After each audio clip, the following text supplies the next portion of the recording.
Hello साथीहरू, आज हाम्रो घरमा हेर्नुहोस् त को आउनुभएको छ। मेरो सासू आमा आउनुभएको छ गाउँबाट है।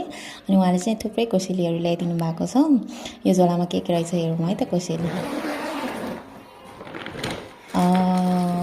यसमा चाहिँ मह ल्याइदिनु भएको रहेछ होइन। अनि अर्को पनि मह, यो घरको लोकल मह हो है। यो चाहिँ घिउ बाबुको लागि ल्याइदिनु भएको।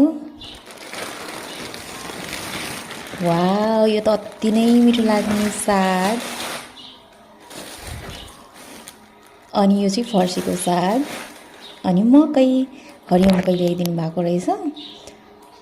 कति धेरै कोसेली ल्याइदिनु भएको के साथीहरू है।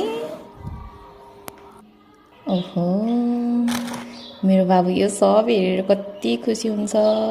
उसलाई फेरि त्यो हनी भनेपछि एकदमै मनपर्ने चिज हो कि, उसको फेभरेट हो। यो पनि हनी। यो चाहिँ घरको घिउ लोकल।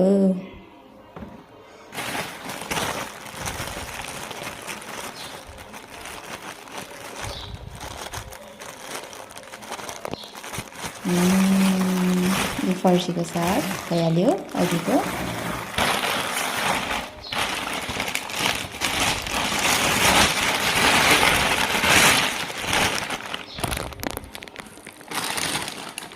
यो चाहिँ फर्सीको साग प्लस त्यो इस्कुस भन्छ नि, हाम्रोतिर इस्कुस भन्छ, यतातिर के भन्छ है, त्यसको साग हो। अनि यो चाहिँ हरियो मकै। यो चाहिँ बाबुको लागि कुरकुरी ल्याइदिनु भएको रहेछ नातिलाई माया गरेर। अनि मा चाहिँ अहिले मक्क भयो टिभी हेरिरहेको।